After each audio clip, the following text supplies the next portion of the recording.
The Soyuz lifted off on May 28th in the evening and delivered the astronauts the following morning to the International Space Station. Soyuz lifting off from Baikonur in Kazakhstan. The International Space Station is in low Earth orbit. It's the 9th space station to be inhabited, following Skylab, Mir, and many others. It flies at 230 miles, that's 370 kilometers up. Its speed, 7.7 kilometers per second. Total cost, they reckon, $150 billion US. Has more than 820 cubic meters of pressurized space, making it larger than your average 5-bedroom house. You live in an average 5-bedroom house, I imagine, so you know about that. Enough room for a crew of 6, plus a vast array of scientific experiments. 52 computers controlling the systems on the ISS. More than 115 space flights were conducted on 5 different types of launch vehicles over the course of the station's construction. The ISS marked its 10th anniversary of continuous human occupation in 2010. International Space Station opening at 11:14 p.m. Central Time. It's not only an orbiting laboratory. Tano entering the International Space Station, seeing the new hairstyle being sported by Chris Cassidy, complete with a shaved head and a matching goatee. The two exchanging a lot of laughter, as well as the rest of the crew. Karen Nyberg there, also entering into the International Space Station. All that happened just a few days ago. We should be hearing from Luca in just a moment. Greeting us. Behind her, Fyodor Yushchin and current commander of the station, Pavel Acquisition de la télémesure lanceur par la station d'Adélaïde dans le sud. Hello, welcome on board the International Space Station. My name is Luca Parmitano. I'm here with my crewmates, and we are very much looking forward to the arrival of ATV-4, Albert Einstein, one of the highlights of my increment.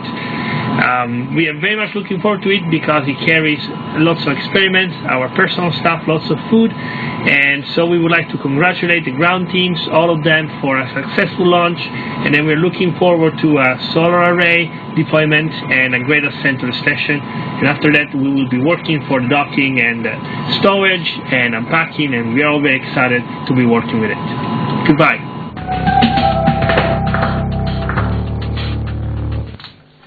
While you were watching that film, we were picked up by the tracking station in Adelaide. The launcher is at 250 kilometers altitude. I'm speaking to our younger listeners now. If you want to be an astronaut, here's an idea of what it takes. Consider Luca's path. Well, graduated from the Italian Air Force Academy, then completed basic training with the U.S. Air Force at the Euro-NATO Joint Jet Pilot Training Facility in Texas. He also completed a master's in experimental flight test engineering in Toulouse. That's not all. After pilot training, he flew the aircraft in Italy for 6 years, served as chief of training and commander of a squadron. He was selected by the Italian Air Force to become a test pilot trained in France. Yes, he's a major in the Italian Air Force, has logged more than 2,000 hours flying time, is qualified on more than 20 types of military airplanes and helicopters, and has flown over 40 types of aircraft. He was assigned to this mission in 2011 after being named an astronaut in 2009. So if you're considering a career as an astronaut, that's the sort of background they're looking for. Are you considering a career as an astronaut? You're too old. I'm too old. Yeah, so am I. We're going to go now to another replay, another series of shots of the liftoff and the flight phases of the launch tonight.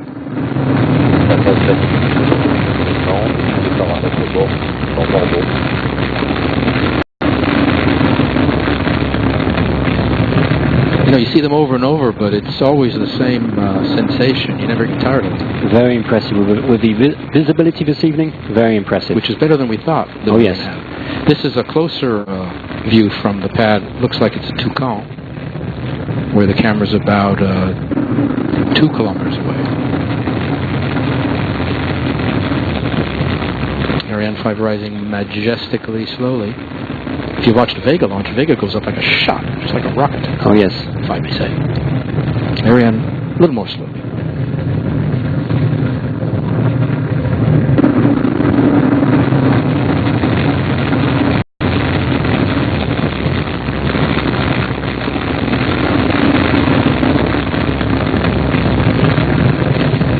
Talking about being an astronaut, if you want to know, you'll be training in Germany at the European Astronaut Center, and when Kirsten McDonnell from ESA comes in, she'll be telling us all about what happens there for you future astronauts. When you saw the Soyuz lifting off, what went through your mind? Well, we're currently preparing for the next Soyuz mission here from CSG, in fact, for the O3B Networks constellation. That's due to be launched on the 24th of June. Now, Soyuz is being assembled here, and is assembled horizontally, unlike the Ariane and the Vega, right? Yes. So the assembly right now, the Soyuz STB, it's pretty much ready in the MIC, and the frigate MT, this is currently fueled, ready in the S3B processing facility. The satellites are also mechanically, electrically installed on what we call the launch interface structures. So we're more than halfway through the launch campaign for the O3B Networks constellation mission. We're waiting for confirmation of the second upper stage burn coming in, I would say roughly half a minute. That burn going to last roughly half a minute, a short one. Studies of the ATV program go back to way back to 1987, when ESA first started looking into the project. Compare it with Apollo, the 60s project. The U.S. vehicle stood 11 meters. The ATV is what? 10 and a half, I think, tall. Apollo weighed 30 tons. Yes. More than this. Oh, yes. Many years ago. There we are. Well, on the screen we have the ignition, the second l'image de l'étage supérieur EPS pour le poste de circularisation d'orbite. And the DDO has just confirmed that, again, sometimes the telemetry has a little delay of 2 or 3 seconds before it comes in here to the nerve center in Jupiter. La propulsion est nominale. Yes, the Jupiter Mission Control, this being the nerve center of the space base and the brain of launch operations. The workstations, they're all staffed by 3 teams who are in charge of this launcher, the satellites, and the base facilities. The room is divided into 2 parts. The control center with the operations, the wall screen we can see in front of us, and the VIP viewing room that seats over 250 people. We got time for the quiz question. You ready for this one? Go for it. All right. Here's a quiz question. Arianespace quiz question number 213 concerns the International Space Station. Simon, how much does it weigh? Any ideas? In kilos? In pounds? If you got an answer, hold on to it. We'll come back. How much does the International Space Station weigh? Ladies and gentlemen, I'm sure somebody knows this out there. You got an idea? No, well, hold on to it. We'll come back. We were looking into the room here in Jupiter, Arianespace and ESA, major pillars of Europe's space program. A film now on their relationship. And welcome back to Mission Control here in Houston. And to answer that question from the Arianespace commentator, the International Space Station weighs about 1 million pounds in mass, just short of 1 million pounds in mass, size of a football field, and a city in the sky, whose assembly continues, actually, with the launching later this year atop a Russian Proton rocket of a new multi-purpose laboratory module that will replace the Pirs docking compartment, serving as not only an additional laboratory for more scientific research, but also as a new docking port and an airlock for continuing Russian spacewalks out of the Russian segment of the International Space Station. We will be coming up on the separation of the Albert Einstein automated transfer vehicle from the upper stage, now that its work is complete for this mission. That spacecraft separation is scheduled in about 2 minutes from now. That will be followed by about 25 minutes to enable the systems experts at the Toulouse Control Center, the Automated Transfer Vehicle Control Center in Toulouse, France, to evaluate the health and condition and preparation for the eventual deployment of the solar arrays on the automated transfer vehicle, as well as the deployment of its proximity link boom. That's the communications boom that will relay critical communications during rendezvous and docking. Now let's return to Kourou, French Guiana, continuing Arianespace coverage of the flight of the Albert Einstein. How is the ATV going to be separated? Well, the ATV is supported on the Ariane by what is called the Launch Adapter Structure, or in this instance, the SDM, the Separation and the Distancing Module. This STM it basically comprises an interface ring interfacing directly to the ATV with an aluminium thermal clamp pad, basically an extremely tight belt holding the ATV in place. And it also comprises a lower part, a cylindrical module.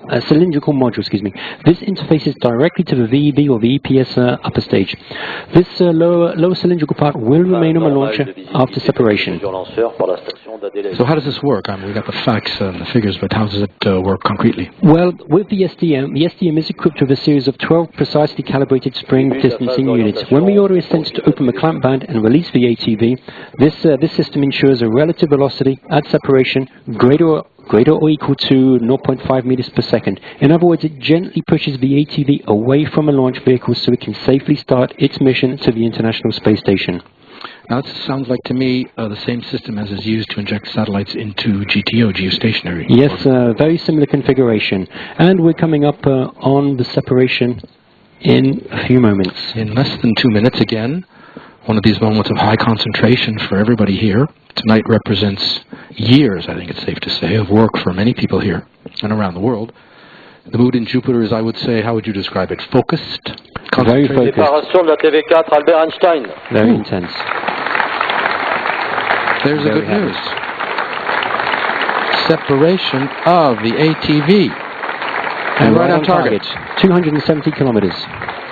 Albert Einstein, beginning life. The mood, as you can see, very buoyant here in Jupiter and all across the Space Center and at all the points and posts where people are working are following the launcher and the satellite work just beginning for many people now, downrange, at the ground stations, at other centers of the world, where the satellite's first maneuvers are being monitored.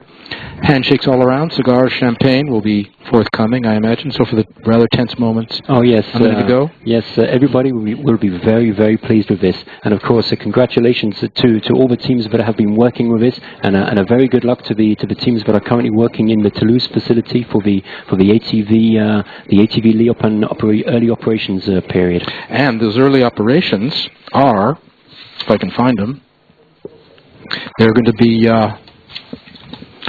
there will be how many burns of the motor? You don't know. While we're waiting for Kirsten, here we are.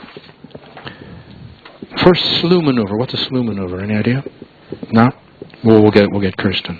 Deployment of the solar arrays begins in about 24 minutes. Confirmation of solar array deployment in about 10 minutes after that.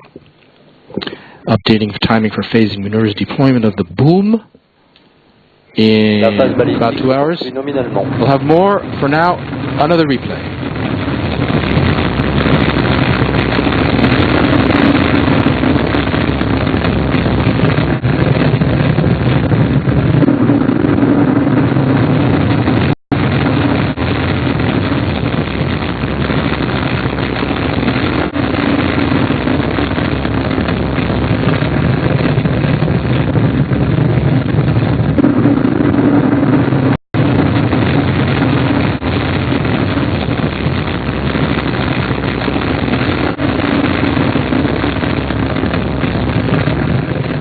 We're going to be going to the traditional post-launch speeches in just a moment. They're readying the podium down there. We'll be hearing from Jean-Jacques Dordain, Avisa, Stéphane Israel, Arianespace, Jean-Yves Legal, CNES. In the meantime, while we're waiting, the quiz question, do you have an idea? What is the weight of the International Space Station? Roughly.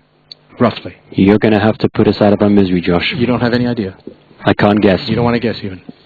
It's about 1 million pounds. Well, yes. The exact figure I have is 919,960 pounds. You had no idea? Nope, that's a figure. 417,000 kilometers. So if you got that right, 1 million pounds, give yourselves a round of applause. You'll get to see another launch replay coming up and hear the speeches. And even better than that, you get to hear from Kirsten McDonald Avisa, who's making her way up to the broadcast booth now. And as soon as the speeches are finished in about 15 minutes, we'll be able to talk with Kirsten all about what she does. She's a cargo specialist, and she also was an instructor at the EAC, the European Astronaut Center. I see Jean-Jacques Dordain and Stefan Israel are down on this side of the Jupiter Mission Control. They've come out from what they call a fishbowl, where the technical people operate, and they are now on this side where the VIPs are, and Mr. Israel making his way to the podium. Now the next voice you hear will be Stefan Israel, Chairman, CEO of Arianespace.